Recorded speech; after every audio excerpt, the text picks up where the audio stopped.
안녕하세요. 오늘은 3월 18일 토요일 고척돔에서 진행한 자체전에 대해서 포인트 리뷰 2탄을 준비했습니다. 편하게 이렇게 반말로 하겠습니다. 일단 오늘은 뭐 포인트가 한 개는 아니고 일단 3개를 준비해 왔는데 이 3개가 다 같은 내용이에요. 사실 같은 내용인데 일단 한번 보자고. 일단 포인트 1, 좁은 공수 간격 2탄. 우리가 지난번 그 포인트 리뷰를 해서 좁은 공수 간격에 대해서 이야기했는데, 그 리뷰를 보고 나서 이제 우리 편 플레이 이제 그 다음에 플레이 하는 걸 보니까 굉장히 간격을 신경 쓰면서 라인도 올리고 그렇게 노력하는 것들이 보이더라고. 그래서 경기력도 뭐 많이 좋아진 것 같고, 이해도도 높아진 것 같고, 뮤지컬이 좀 장착된 것 같고. 근데 오늘은 이 좁은 공수 간격의 2탄에 대해서 얘기해 보려고 해. 이거는 이제 영상을 보면서 설명을 할 거고, 두 번째는 후방 빌드업이야. 우리가 후방 빌드업을 어떻게 하자, 그 이야기보다는 이 후방 빌드업을 왜 하나, 그리고 이 후방 빌드업의 원리가 뭔가, 이거에 대해서 먼저 이해를 하자는 거지. 이 원리를 우리가 이해를 해야지 앞으로 원리를 알아야 연습을 해도 효과가 있는 거라고. 그래서 오늘은 이제 이해를 한다, 이 정도에서 포인트 2번이 있는 거고, 이 후방 빌드업이 이 좁은 공수 간격이랑도 연관이 있어. 그래서 같은 내용이란 거고. 그리고 세 번째는 골킥식 포지션이야. 골킥식 포지션인데, 우리가 후방 빌드업 이런 간격 유지하는 거, 이거는 꽤 발을 많이 맞추고 실력도 올라오고 팀적으로 전술에 대한 이해도가 많이 높아지면서 실력이 올라올 수 있는 부분이 있다면, 가장 빨리 조금 개선할 수 있는 부분이 바로 이 골킥식 포지션이야. 이 골킥식 포지션은 이 후방 빌드업의 제일 첫 단추지. 그리고 이 후방 빌드업은 이 상대편 좁은 공수 간격을 무너뜨리기 위해서 하는 공격 작업이고, 그러니까 이게 다 연관된 얘기야. 결국 우리가 얘기하는 건 지난번 포인트 리뷰에 이어서 수비, 미드필더, 공격수, 이 3선의 간격이 좁게 유지돼야 한다. 이게 넓어지면 털린다. 이 주제에서 지난번 포인트 리뷰랑 여전히 똑같은 걸 이야기하고 있다. 이렇게 생각하면 된다. 그래서 일단 이 첫 번째 좁은 공수 간격 2탄에 대해서 이제 장면을 보면서 같이 좀 이야기를 할게. 일단 첫 번째 장면이야. 자, 이게 이제 보는 것처럼 2쿼터고, 2쿼터 때 블루팀이 이 수비 진영을 어떻게 짰는지 그걸 먼저 좀 봐야 될 것 같아, 상황을. 자, 레드팀이 여기서 후방에서 이제 빌드업 하고 있지. 공을 가지고 나오고 있고, 이렇게 돌리고 있는 상황이고, 상황을 보자고. 그리고 우천이까지 내려가서 이렇게 플레이를 해. 자, 봤지? 자, 이 2쿼터 때 그 장면이 나오면 같이 보자고, 다시.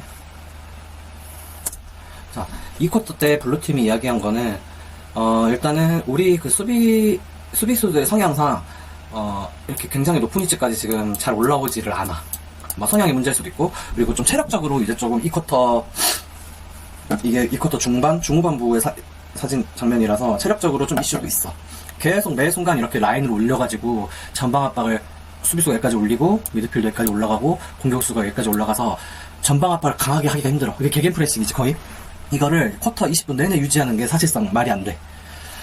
그래서 블루팀이 이제 이야기한 거는, 이 상대편 최종 센터백들이 공을 잡고 있을 때는 압박을 가지 말아라. 압박을 가지 말고, 지금 보면은 이 우창이가 있는 이 수비형 미드필더, 이 미드필더 라인이지. 여기에 공이 들어오면, 혹은 이 미드필더 공간 있지. 여기에 공이 들어오면 그때 압박을 하자. 그러니까 우창한테 공이 오면 압박을 들어가자, 이렇게 맞췄어. 그래서 보면 지금 공이 여기까지 갔는데도 지용이가 여기까지 안 가. 그냥 가다가 멈춰. 여기서 우창이 근처에 있어. 그리고 다른 공격수들도 이 사이에 길을 컷하기 위해서 이렇게 가지 않아. 우리는 지금 여기에 진을 구축하고 있어. 그리고 수비 라인이 여기 있으니까 미드필더가 여기 있고, 전방 압박을 안 가니까 간격이 굉장히 좁게 유지가 돼 있지. 그러니까 이거는 지금 진영을 치고 있는 거야, 우리가. 블루팀이 이제 이런 식으로 이 쿼터에 수비를 했었고, 비슷한 장면이야. 계속 한 장면을 더 보여줄게. 자, 이 장면도 마찬가지야. 상대편이 지금 최종 센터백들이 공을 이렇게 가지고 있고, 지용이 압박 안 가지. 왜냐면 여기서 기다리자. 우창이 미드필더한테 공 들어오면 뺏으러 가자, 이렇게 얘기를 했어, 우리가.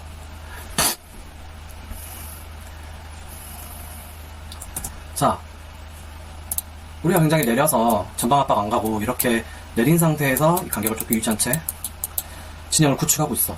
그러니까 센터백 입장에서 공이 이렇게는 왔다 갔다 하는데, 이 사이에 공이 들어갈 틈이 없어. 미드필더가, 레드팀 미드필더가 이렇게 있었다고 해도 여기가 주기가 굉장히 좁다고. 바로 뺏길 거라고. 그러니까 공을 줄 데가 없어. 그래서 계속 이렇게만 공을 돌리고 있는 거야. 그러니까 상대편이 선택할 수 있는 건 이제 이렇게 롱볼이지. 롱볼인데 우리가 예를 들어 우리 수비 라인이 여기까지 올려 있고 미드가 여기 있고 전방 압박을 하고 있는 이렇게 라인이 굉장히 올라와 있을 때 이런 롱볼을 맞는 거랑 내려서 진영을 구축하고 있는데 이 롱볼이 날라오는 거랑 이제 수비하는 입장에서 위협을 받는 정도가 아예 다르지. 그러니까 이렇게 내려서 진영을 구축하면 이 롱볼이 큰 위협이 되기가 어려워. 그래서 이제 내려서 진영을 구축한다는 거에는 이런 효과가 있는 거야.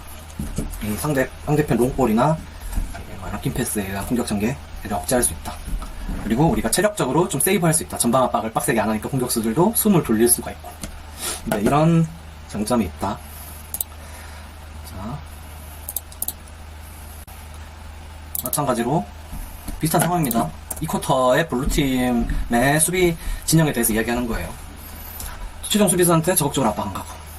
그러니까 이렇게 간격이 좁게 유지된 채 여기 사이에 공이 들어올 공간은 굉장히 좁고. 근데 지금 보면 블루팀이 약속한 건 우창이한테 공이 들어오면, 미드필드한테 공이 들어오면 압박을 세게 간다. 이 약속을 했어. 그래서 지금 우창이한테 갔지.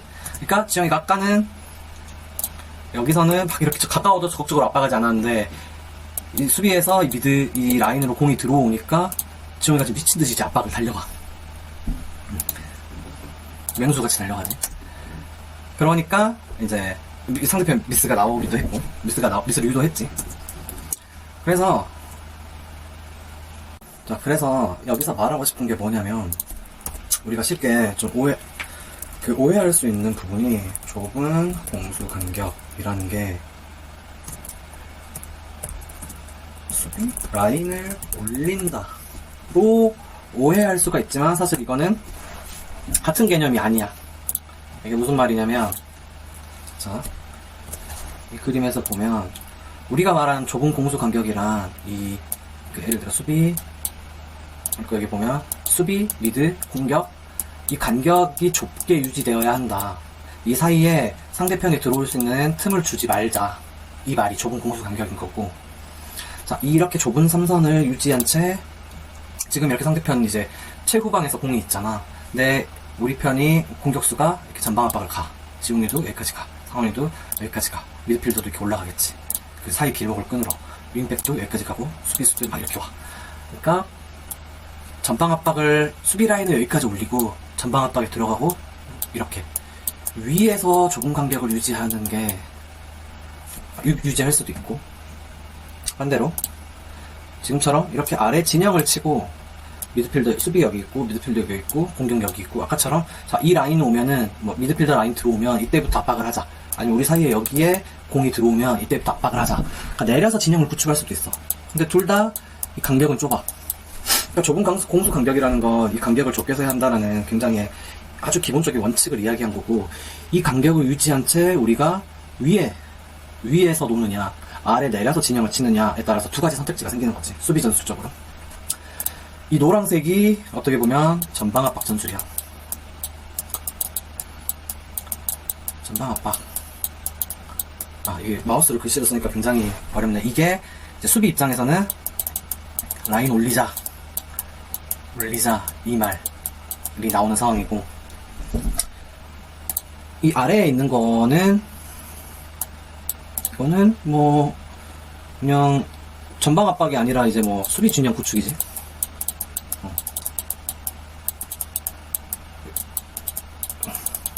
그러니까 공을 뺏기면은 최대한 빨리 전방 압박을 하지 말고 다 이렇게 내려와서 이 진영을 구축하는 걸 최우선으로 이렇게 서는 거야.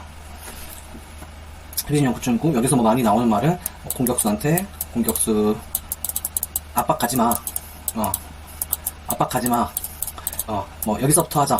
여기서부터 압박하자. 이런 식으로 이런 말들이 많이 나오겠지. 그래서 우리가 선택할 수 있는 전술은 그러니까 우리가 수비 방법이 이 전방 압박 이렇게 높여서 하는 A 그리고 내려서 진영을 구축하는 이 B 이 두 가지가 있다고. 그래서 위닝이나 피파 같은 게임을 보면 팀 수비 전술 설정하는 거에서 이 두 가지를 선택할 수가 있어. 똑같은 거야. 자, 문제는 우리가 이렇게 플레이를 하면 좋지. 우리랑 실력이 비슷하거나 좀 못하는 팀을 이렇게 가둬놓고 쭉 까패면 엄청 재밌다고. 근데 이렇게 하는 걸 체력적으로 소모가 엄청나. 특히 우리보다 조금 잘하는 팀 만났을 때 롱볼이 엄청 좋은 팀들이 있지. 쫀쫀하게. 우리가 이렇게 올라서 있는데 여기서 이렇게 롱볼 한번 때린다? 그러면 이 수비 다 와 스프린트 뒤로 스프린트 미친듯이 하고 미드도 스프린트 하고 킥 한 방에 6명이 여기까지 내려가. 무슨 말인지 알지? 그러면 아래서 어떻게 여기서 수비를 했다 치고 다시 공격이 올라가면 야 다시 라인 올리자 해서 여기까지 또 올라와.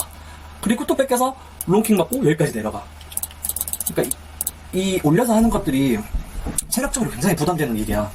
왜냐면 이렇게 내려갔다 올라갔다 이렇게 위아래로 이동을 많이 하기 때문에. 그래서 우리 쿼터 한 20분, 25분 내내 이 진영을 유지할 수가 없어.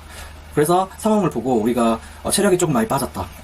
혹은 템포가 너무 빨라서 수비수들이 정신을 못 차린다. 혹은 뭐 상대편 롱킥이 너무 좋아서 뒷공간이 너무 자주 털린다. 이런 경우에는 전방 압박을 과감히 포기하고 다 내려서 이렇게 진영을 구축하는 이 B로 하자. 이렇게 움직일 필요가 있어. 그래서 이 좁은 공수 간격이라는 건 수비 라인을 올린다 이 말이 아닌 거고, 그러니까 수비, 미드, 공격, 3선의 간격은 항상 좁아야 한다. 그리고 이 좁은 간격을 진영이 위에 있으면 전방 압박형이고 아래 있으면 수비 진영 구축형, 이렇게 두 가지 수비 조직이 나온다.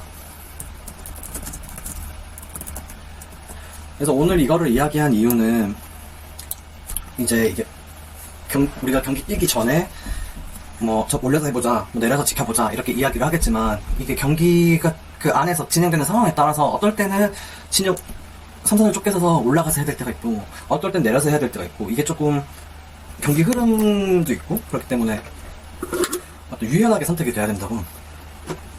근데 이게 우리가 이제 이렇게 두 가지 수비 조직 방법이 있다, 이거를 머릿속에 넣어두고 있으면은 그라운드에서 야 전방 압박 가자 라고 했을 때 우리 수비든 미드든 공격이든 우리 편 조직이 어떻게 되겠구나, 그럼 내가 어디까지 올라가야겠구나, 이게 그려질 거고. 야 내려서 진영 구축하자 라고 그라운드에서 얘기하면 내가 공격수면 압박 안 하고 내려가서 저기 간격을 좁게 맞춰줘야겠다, 이렇게 생각을 할 수가 있잖아. 그러니까 이 두 가지를 머릿속에 이해를 하고 뮤지컬을 장착을 해두면 우리가 이제 매 경기를 할 때마다, 매치를 할 때마다 그냥 전방 압박형으로 가자, 수비 진행 구축형으로 가자, 이렇게 이야기하는 것만으로도 우리 팀이 이 모두가 스위치가 되지 빨리빨리. 근데 이게 안 되면은 우리 공수 간격이 벌어지는 거야. 전방 압박은 전방 압박대로 하면서 힘 빼고 있고, 수비는 못 올라와 주니까 굉장히 뒤에 쳐져 있고, 그러면 그 사이 간격이 굉장히 넓으면 털리는 거지 우리가. 그래서 이제 오늘 꼭 이야기하고 싶었던 게 바로 이 1번 좁은 공수 간격, 이게 이제 2탄 이 이야기였다. 자, 요게 이번 포인트 리뷰의 메인 디시였고, 우리가 이거를 생각을 하면서 경기를 뛰어야 되는 가장 중요한 거였고, 이제 두 번째는 이 후방 빌드업에 대한 이야기인데, 이거는 그냥 재미로 들어주면 좋을 것 같아요. 이해 뮤지컬을 장착한다는 차원에서. 자, 일단 이것도 쿼터별 상황을 보면서 한번 설명을 할게. 자, 레드팀이 지금 공격을 하고 있잖아. 그러니까 맞아보자. 이건 지금 1쿼터잖아. 그러니까 2쿼터는 아까 우리가 그 전방 압박을 가지 말자, 이 우창이한테 들어오면 그때부터 압박을 가자, 이렇게 약속을 해서 라인을 지켰어. 그 좁게 밑에서 좁게 썼었다고. 근데 이제 1쿼터엔 그런 약속이 없었지. 그러면 상대가 이렇게 후방에서 공을 돌리면, 자 보자. 상대가 이렇게 후방에서 공을 돌리거나 공이 뒤로 가거나, 그렇지, 이런 상황이 되는 거야. 그런 약속이 없으면. 그러니까 공이 아까 여기 있다가 키퍼 갔다가 여기까지 왔잖아, 이렇게. 그러면은 이 파란색이 우리 편이라고 해보면 어떤 일이 생기냐면, 이 공격수들은 공이 여기서 여기까지 갔으니까 그 위치에 맞춰서 여기서 여기까지 와. 그러니까 공격수들은 이만큼 움직여, 미드필더는 이만큼 움직여, 근데 수비는 이만큼밖에 안 움직여. 그러면 이런 모습이 되는 거야. 수비, 미드, 공격, 이 사이가 거의 만주벌판처럼 벌어지는 거야. 그러니까 이 얘기를 왜 하냐면, 후방 빌드업의 목적은 이 상대편의 이 3선의 간격을 넓게 만들기 위한 작업이야. 그래서 이렇게 주고받고 공을 이렇게 돌리고 하면은 공격수들이 이거 뺏으려고, 혹은 이 길목을 차단하려고 이렇게까지 내려갈 거 아니야. 이렇게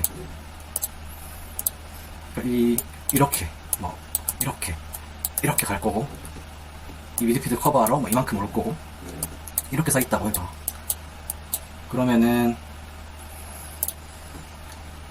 그러면 뭐 레드팀 미드필더 위치나 뭐 이런 걸로 봤을 때 공간이 빈 공간이 어마어마한 거지. 그래서 저런 곳으로 후방에서 공 돌리다가 이렇게 쭉 가는 거야. 혹은 뭐 이렇게 돌렸다가 이렇게 쭉 가겠지. 그러면 뭐 이렇게 촉촉 오면 이 전방 압박을 온 얘네들은 제껴지는 거야. 정리를 해보면 내가 말을 조금 잘 못하는 것 같은데, 후방 빌드업의 목적은 상대편 간격을 넓게 만들기 위함이다. 그리고 그 넓어진 사이 공간으로 우리 편이 위치를 해야 돼. 지금은 그렇게 위치를 안 해있지, 레드팀이. 그러니까 이 공격수, 이런 공간에 이렇게 툭 나와야 돼. 툭. 그러면 이제 볼을 돌리다 보면 그런 넓은 공간으로 탁 공이 들어가면은 압박이 굉장히 널널한 상황에서 여유있게 공을 잡을 수 있지. 그럼 여기서부터 이제 위협적인 공격 전개가 들어가겠지. 그리고 공이 뭐 이렇게 이 공간까지 왔다라고 하면 전방 압박을 갔던 이 미드필더들은 제껴지는 거야. 그래서 정리를 해보면, 이거는 뭐 이제 부담 없이 들으면 되는 내용이니까, 후방 빌드업의 목적은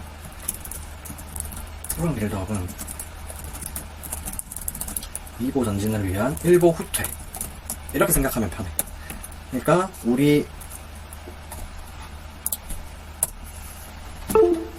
우리가 한 발 물러남으로써 상대편 라인을 유인해서 끌어당기고, 그래서 이 넓은 상대편 사이 공간을 만들어내고 돌리다가 갑자기 거기로 확 공을 집어넣어서 얘네들을 바보로 만든다. 그리고 그렇게 공을 전진시킨다, 이 말이야. 상대편 공수 간격을 넓게 만들어서 그 사이로 공을 넣어서 전진시킨다. 이게 후방 빌드업의 유일한 목적이야.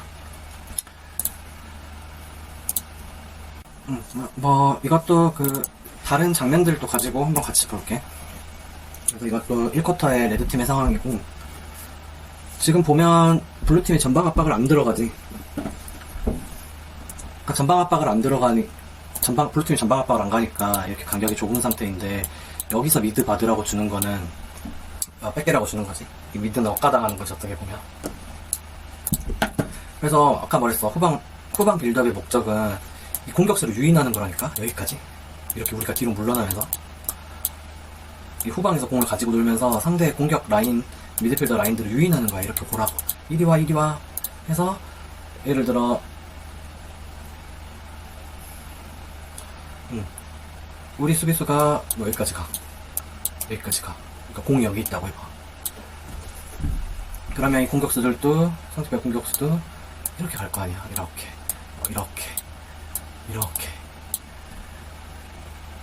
그러면 상대편 입장에서 뭐 이렇게 있고, 얘네들이 여기까지 가니까 여기가 완전히 넓어지는 거지. 그러면 그때 이런 넓은 공간으로 슝 해서 여기서 받으면 얘네 바보 만들고 여기서부터 공격 나가는 거야.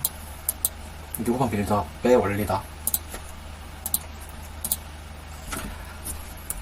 다른 그렇게 잘 플레이된 장면은 없어. 그게 잘 플레이된 장면은 없는데, 이제 그거를 설명하기 위해서 좋은 장면들을 내가 가지고 온 거지. 이 장면들, 이것도 비슷한 상황이야. 어쨌든 공이 지금 뒤로 가니까 공격수들이 딸려 올라오잖아.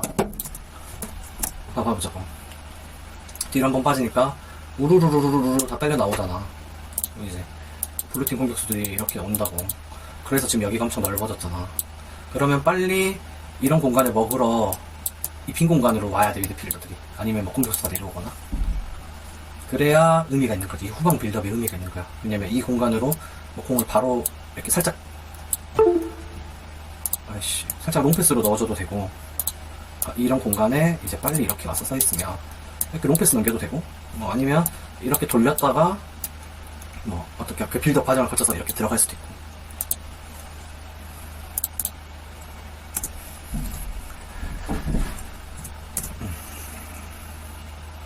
자, 근데 이제 오히려 거꾸로 용준이가 드리블을 해서 상대가 전방 압박이 안 들어오니까 공을 가지고 올라와져 버리면 상대 진영을 좁게 만들어주는 셈인 거야. 좁게 만들어주는 셈이야. 이게 상대편한테 땡큐한 상황인 거야. 근데 뭐 이런 걸 궁금해 할 수도 있을 것 같아. 그러면은 아까 용준이 어디야?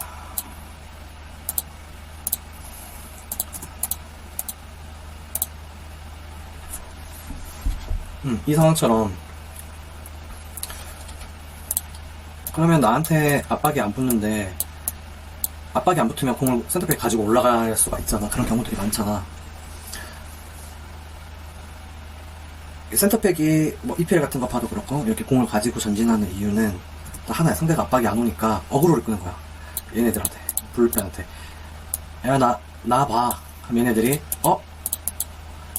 하면서 뺏으려고 달려붙겠지.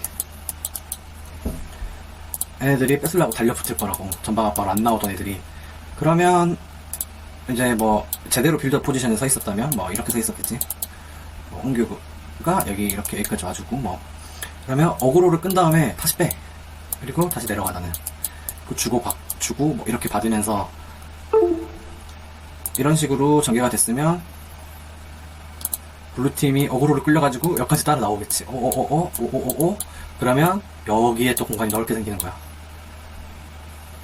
용준이가 어그로 끌고 이렇게 패스 주고 받고 이런 식으로 빌드업을 할 수가 있었겠지. 그래도 상상이니까. 근데 어쨌든 이 후방 빌드업의 목적은 상대편 공격수를 유인한다. 매혹시켜가지고 딸려 나오게 하고 그 뒤로 넓어진 공간을 미드필더들이 편하게 공을 받는다. 자, 이게 주 목적이라는 거를 이해를 하면 된다. 자, 그리고 장면 하나 더 같이 볼게. 이 장면인데 레드팀이 빌드업하는 과정을 보면 우창이가 원래 수비형 미드필더 위치가 뭐 여기라고 한다면은 우창이가 거의 이 수비수 사이, 그 수비 라인까지 굉장히 내려가. 빌드업을 원활하게 해주기 위해서. 그러니까 이렇게 수비형 미드필더가 빌드업 가담을 위해서 이 센터백 사이로 내려가는 걸 뭐 라불피아냐인가? 뭐 그런 전문 전술도 있더라고.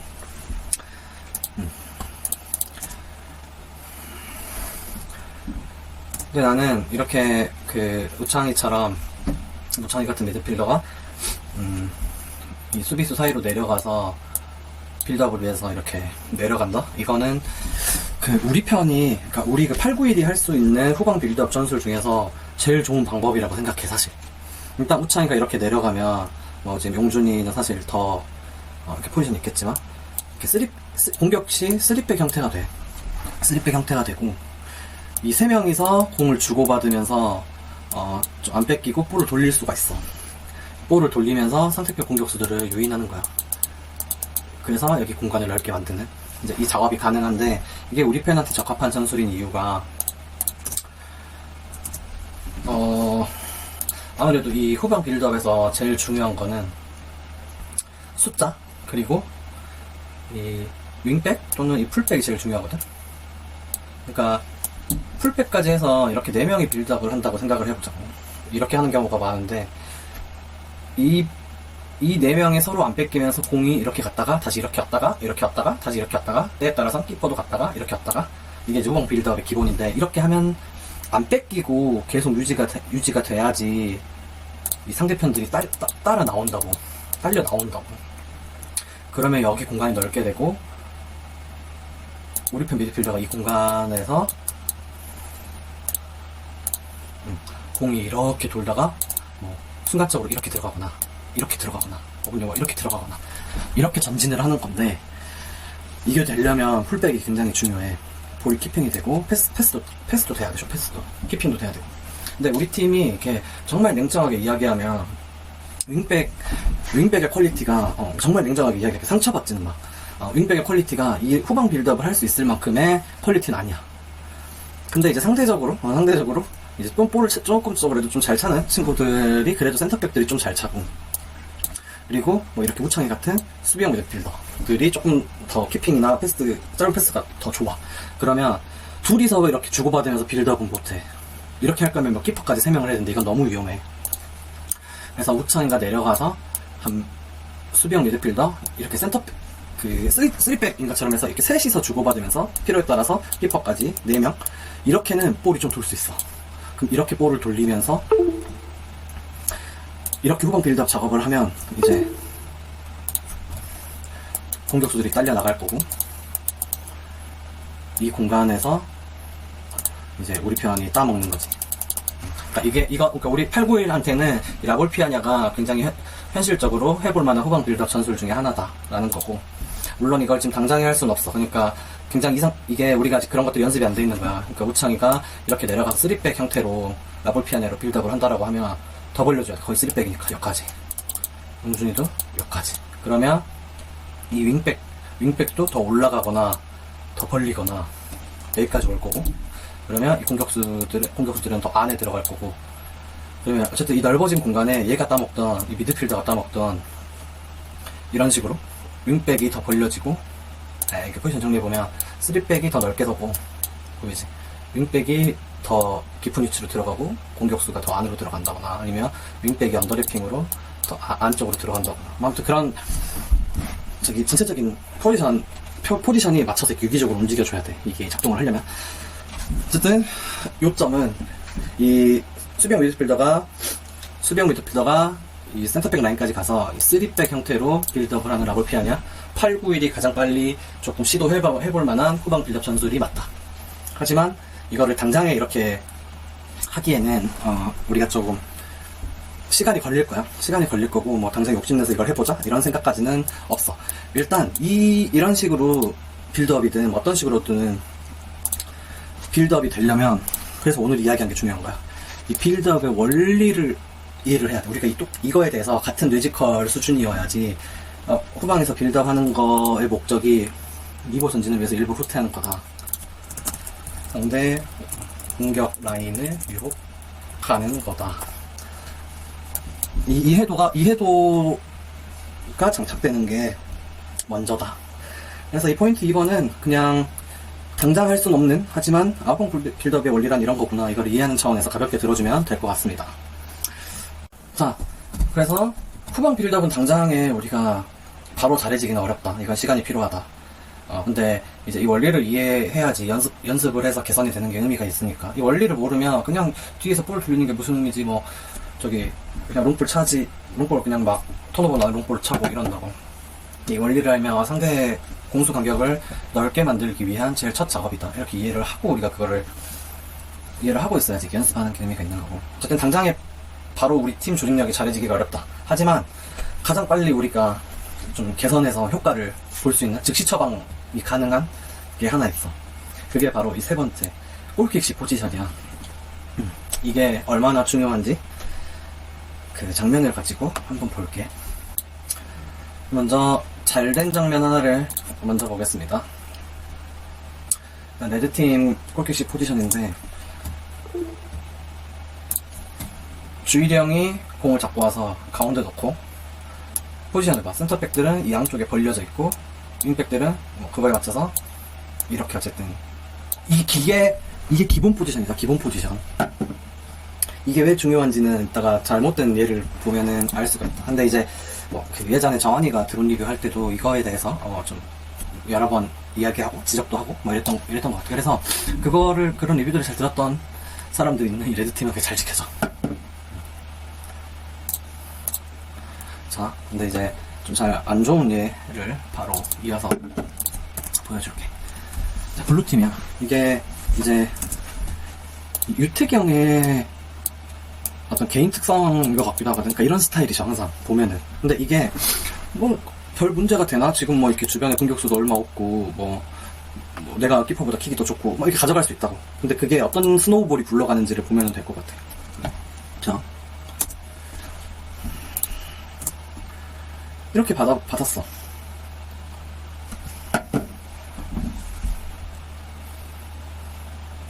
그러니까 문제는 뭐냐면, 자, 여기가 만약에 키퍼가 여기 있다고 하고 정석 포지션대로 유태기 형이 여기 있고,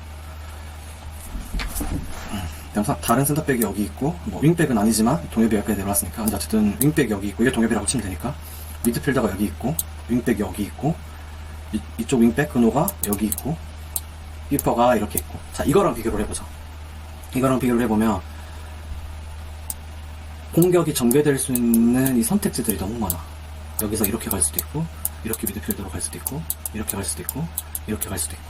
그러니까 후방에서 공을 잡은 사람의 선택지가 이렇게 많다고. 이게 포메이션의 기본이잖아.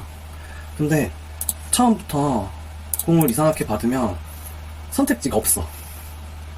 선택지가 없고 우리 스스로 우리 진영을 굉장히 좁힐 뿐더러 지금 공격이 이 방향으로밖에 못 가.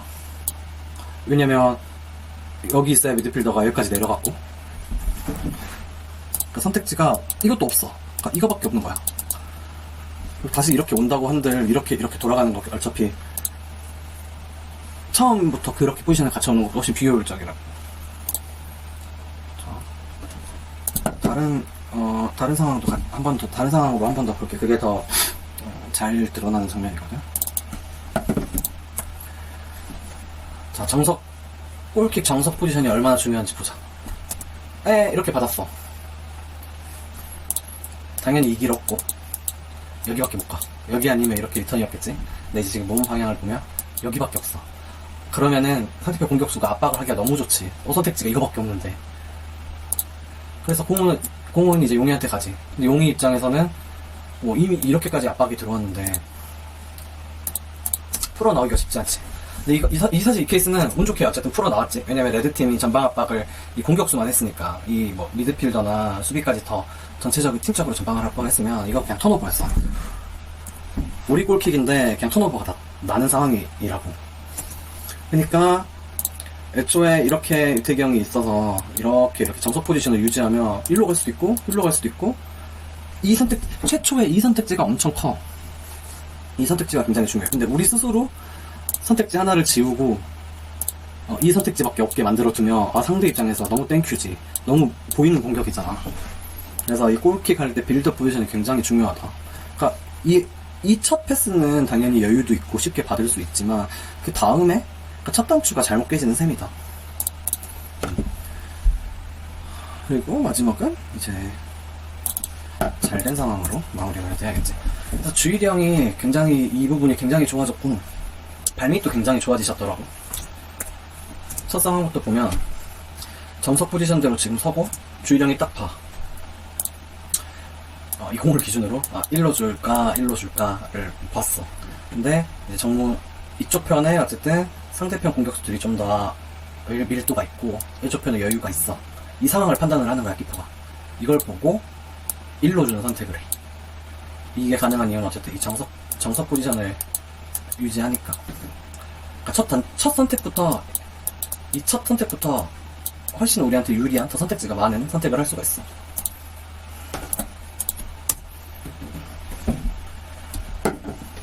그래서 이 최초 골킥 포지션이 영향이 없는 것 같아도 우리가 뭐 후방 빌드업을 뭐 엄청 전문적으로 풀어나오겠다 이런 거 아니더라도 공격 전개 첫 시작이잖아, 골킥이. 첫 단추로. 근데 첫 단추를 잘못 깨면 그 이후에 위쪽까지 더 위협적인 공격 루트로 나가는 게 당연히 훨씬 더 어렵겠지. 그래서 이 골킥시 포지션이라는 거는 굉장히 중요하다. 첫 단추라고 생각하면 될 것 같아. 첫 단추 잘못 깨면은 옷을 절대 제대로 똑바로 입을 수가 없겠지. 그 개념으로 생각을 하면 되고, 이거는 우리가 가장 빨리 너무 쉽게 개선할 수 있는 부분이야. 그래서 이 좁은 공수 간격을 유지해야 한다는 거, 이게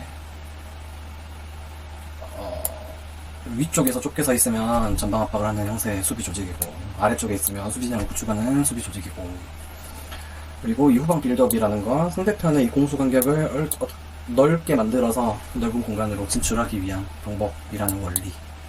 그리고 우리가 후방 빌드업을 당장은 잘하지 못하지만 이 골킥 시 최초의 그 포지션을 어떻게 잡냐에서 우리가 공격을 전개하는 선택지과 난이도가 결정된다. 그건 우리 손으로 좌지우지할 수 있는 부분이다. 그래서 그거는 잘 지켜서 하자. 이렇게가 오늘의 리뷰의 포인트였습니다. 그래서 끝까지 들으시느라 고생하셨고, 우리가 요 개념이 머릿속에 다들 가지고 있게 되면 우리가 실제 매치할 때도 훨씬 더 빨리빨리 현장에서 이야기하면서 수비 조직을 잘 구축할 수 있을 것 같아. 그래서 한 상반기, 길게는 올해 1년 동안에는 나는 이 공수 간격을 중심으로 한 팀 조직력, 포메이션적인 조직력, 요거에만 조금 집중을 해서 뭔가 이렇게 좀 팀 내 그런 개념을 안착시켜 보려고 해. 네, 이상입니다.